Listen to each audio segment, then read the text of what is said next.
Hello বন্ধুরা, আমি আজকে আমার সোনাকে গোসল করাবো। তো আপনারা দেখে নেন কিভাবে গোসল করাবো।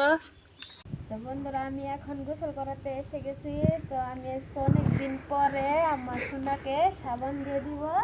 তো দেখুন, সাবান দিয়ে ও তো কিচ্ছু বলে না সাবান দিতে। আমি ওকে সাবান দিয়ে দিয়েছি, তো কিচ্ছু বলে না। তো দেখুন, অনেক পোলাপান কান্না করে, তো ও তো কান্না করে না। তো দেখুন কি সুন্দরভাবে গোসল দিয়েছে আমার সোনামণিটা। তো বন্ধুরা, আর ওর পাপ্পা একটা হিজাব নিয়ে এসেছে, তো এটা আমি মাথায় দিয়ে দিব। তো দেখুন কি সুন্দর দেখা যায় আমার সোনাকে। ও একদমই দিতে চায় না, তো আমি ওকে জোর করে দিয়ে দিছি। তো দেখুন কিভাবে লাগছে, তো বলবেন আপনারা।